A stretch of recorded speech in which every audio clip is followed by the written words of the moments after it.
Summer was in full swing on the island of Sodor. Much like everywhere else, Skarloey and his friends were feeling the strain. Their little railway was often packed to the rafters with campers and day trippers. The coaches often grumbled about how stuffy they'd feel.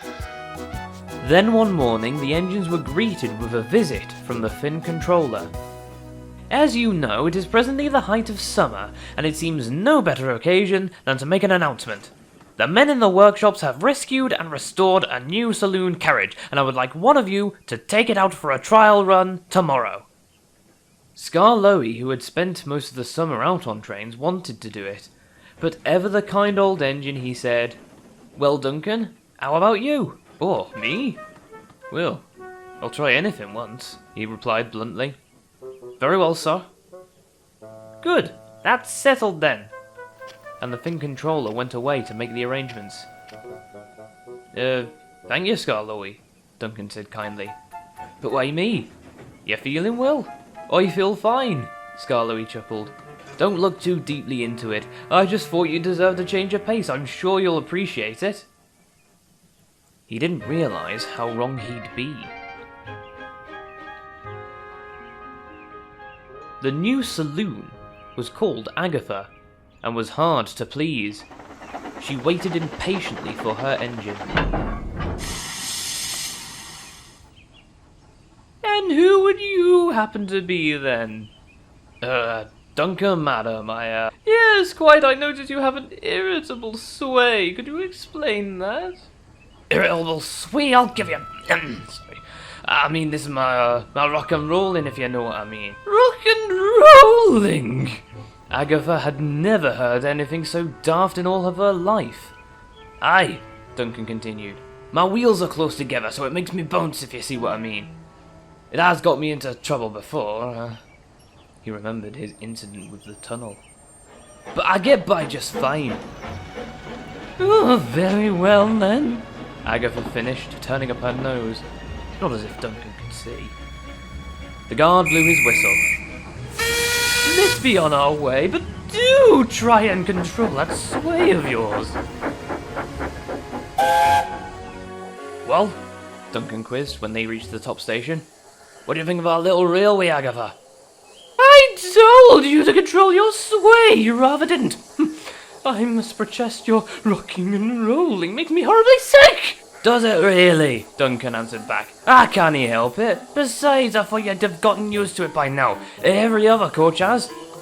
"I refuse to be pulled behind an engine who sways and swivels like a seesaw." And that was that. No matter what Duncan, his crew, or the guard tried to say, Agatha just wouldn't go. What misery Duncan felt. It wasn't his fault he rocked and rolled the way he did, and he would have given her a piece of his mind had Skarloey not arrived to take her home again.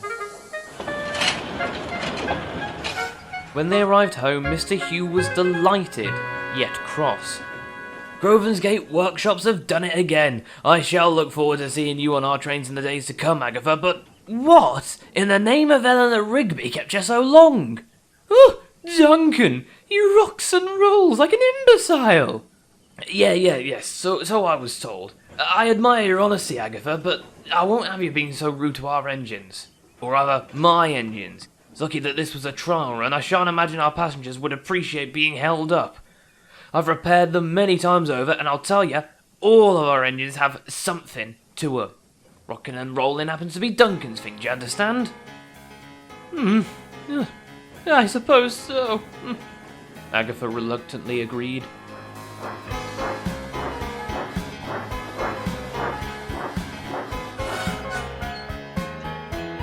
So it was, Agatha could often be found behind the engines as the summer trains continued.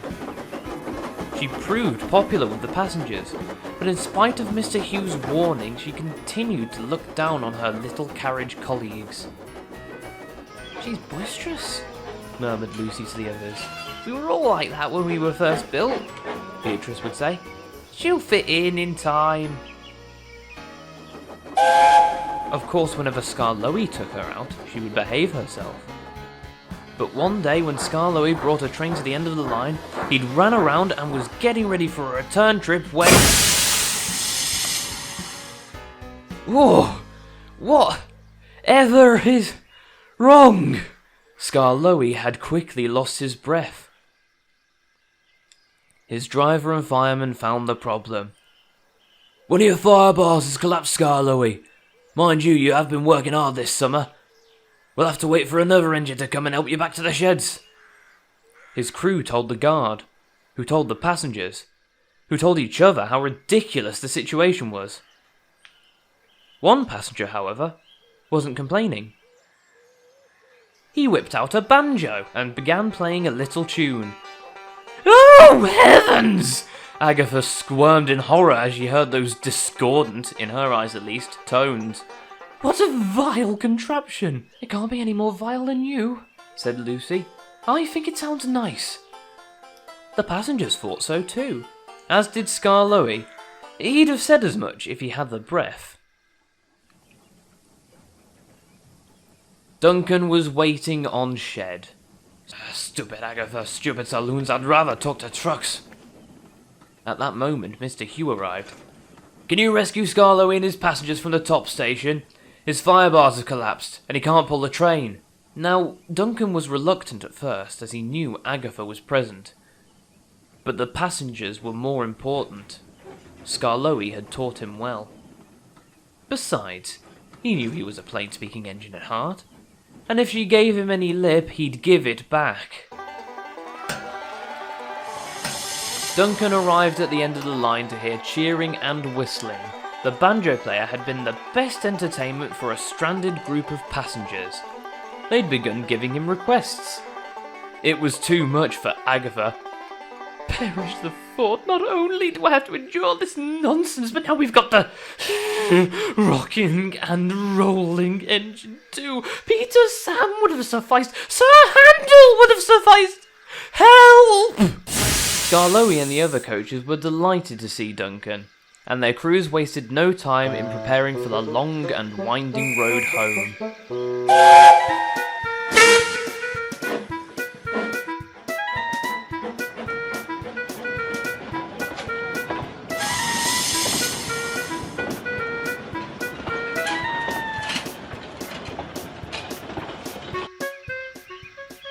James was waiting. It's a guaranteed connection. Not a sometimes there but not always connection. He needn't reason to grumble more though, as the very train glided into the station. Thank you, Duncan, said Skarloey, feeling a little better now. Think nothing of it. We all get by with a little help of our friends. The passengers made a hasty retreat for James's train, but the banjo player came to thank Duncan and his crew for rescuing them. I often bring me banjo to the hills to play a tune. Me wife says I play it 8 days a week, if you see what I mean. But I'm sorry if I turned the station into a music hall. I've been trying to write a new song, see? Oh, I'm sure the passengers didn't mind, Duncan's driver laughed. And if it's a new song you'd like to write, I'm sure Duncan could teach you a thing or two. He likes doing a bit of rock and rolling, don't you, boy? Oh, it's something I do, Duncan stammered, modestly. Yeah, the rocking and rolling little engine. The banjo player paused impressively. I'm sure that has potential. We'll see. And he winked at Duncan. Well, Duncan, you might have inspired a new hit, his driver said gleefully. What do you make of that? You might have a new career soon. Really? Well, I'll try anything once. Don't let it get to your smoke box, Skarloey laughed. All you have to do is act naturally. Agatha felt embarrassed, but she could see now that Duncan's something was enjoyed by more than she'd ever thought. She even wondered, quite foolishly, if he'd give her an autograph.